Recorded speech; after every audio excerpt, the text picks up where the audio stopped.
This is NVIDIA's budget RTX card, the RTX 3050, which was released 2 years ago. In 2024, is this still a viable budget option? We're going to be running this card in our modern competitive titles, and besides looking at the usual FPS numbers, we're also going to be focusing more on stability. Because in those sweaty clutch moments, stable frame times matter a lot and will determine if you're going to frag or be fragged. And because you're watching the Overseer PC channel, we're just not going to test this card. We're also going to compare the 3050 against NVIDIA's latest 60 series card, the RTX 4060. Okay, let's go! Let's get a rundown of our specs. The RTX 3050 we are using is a pretty basic model. This is the Palette Storm X, and we are putting this on a system which is not over the top, so no overclocking here apart from X and P. We also have run all our benchmark at least 3 times before recording to ensure we are getting consistent results. For reference, this is Tech Power Up's database based off AAA games, and according to this, the RTX 4060 is approximately 59% faster, which probably doesn't tell the full picture on our competitive settings. On real-world gaming, we're going to be using competitive settings which are aimed at visibility and maximum performance. Okay, let's start with our first game, Warzone. So this is our competitive 1080p gameplay. Let's match it up with our 3050 running on 1440p with quality DLSS. You can see there are some gaps here in favor for our native 1080p. This is consistent when we are on our firing test, and you can see that it's more erratic on the 1440p with DLSS. How about when we compare that to our RTX 4060 at 1080p? Well, on running shots, that's a significant jump right there. And this is the same for firing shots. The RTX 4060 is much more stable compared to our 3050. On actual gameplay, we are GPU bottleneck here with the 3050, and it is averaging around 95 on heavier action scenes, and there are some micro stutters. However, this can be tolerable. This is not exactly the most competitive FPS experience, as your frame times are a bit higher at 10 milliseconds, but it's still playable. Moving on to Apex Legends, the RTX 3050 seems to do alright on static scenes, and once again we are GPU bottleneck here and comparing it to the 4060, and here comes the huge difference. On firing scenes, the lead seems to have widened, which is really in favor for the RTX 4060. And finally, on heavy action scenes, you can clearly see the difference between the two. With the RTX 4060, it is much more stable. As you can see, the RTX 3050 has almost double the frame times as compared to the 4060. Now, let's jump in game with the RTX 3050, and on heavy action scenes, we are averaging around 150 FPS, but our frame times do go over the 8 millisecond mark here, which is definitely not that good. It is fairly stable, but that's Apex Legends for you, although we are a bit struggling here with our 1% lows at around 95 FPS. Moving on to Fortnite, and let's kick things off with DX11. This is the RTX 3050 against the 4060, and there are scenes wherein we are GPU bottleneck here with the 3050, and the 4060 is able to push itself through, leading at around 20% more FPS compared to the 3050. Moving on to DX12, and here we can see that although the 4060 has increased its FPS advantage on the averages, the 3050 is able to produce much better 0.1% lows. It is generally more stable as compared to our 4060.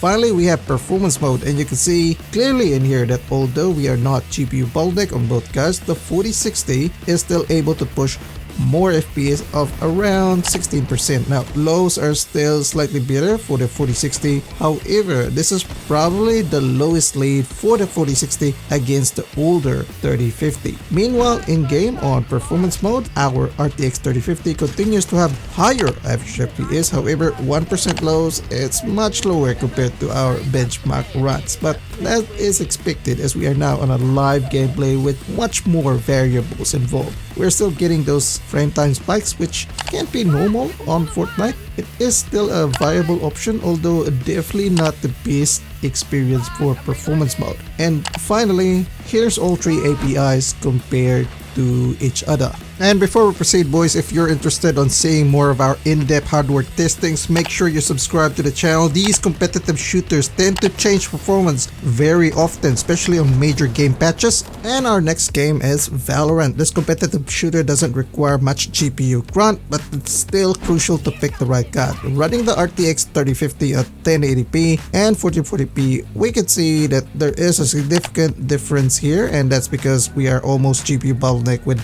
1080p. Heavier action scenes do amplify this scenario. When compared against the RTX 4060, the 3050 is definitely lagging behind the 4060 on running shots. However, on heavier action scenes, the 3050 seems to pick up its lows, which neutralizes the 4060's lead. However, it still lags behind the raw FPS. In-game, the experience is pretty decent. We are not GPU bottleneck here on a real match. There are some minor movement on our frame time charts, but these are generally not noticeable in game. We are able to push really high FPS here with our CPU and continue to dominate our enemies.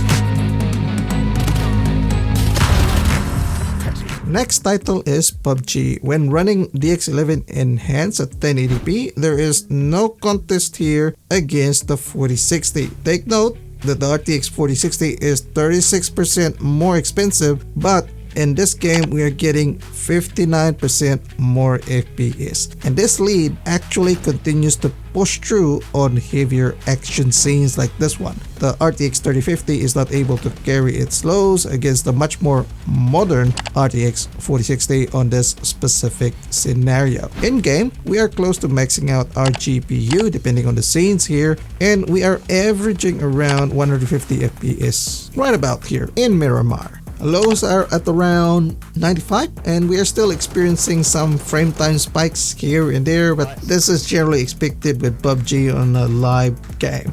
Once again, we are pushing really high GPU power on this game against the previous games that we had, moving it to around 130 watts with the RTX 3050. Here on the finals, comparing native 1080p and 1440p with quality DLSS with the RTX 3050, and we can see the native 1080p is able to push better frames, and this could be due to the narrow bus width and limited PCIe lanes when we go up a resolution. This gap becomes much worse on heavier action scenes, especially on the lows. When comparing to the RTX 4060, we can see the big difference on just running benchmarks. And on heavier action scenes, the RTX 4060 is much more stable and just demolishes the 3050 on those lows. All that for 35% more money. Meanwhile, on our heavier action scenes in game, we are definitely seeing the 3050 much more erratic. Average FPS is definitely much lower compared to our benchmark test. We are averaging around 120 FPS, and lows are pretty bad. We are also consuming more power with the RTX 3050 here on the finals, which is similar to our PUBG experience. I could play with this card on the finals, but you probably wouldn't be that competitive as you can see here. Moving on to the next tier card like the RTX 3060 might be a viable option for you, and speaking of which, we recently visited that card, the RTX 3060 12GB, and tested it with all these competitive games. So if you're considering that card, I would suggest you click this video right here, and we'll see you guys over there.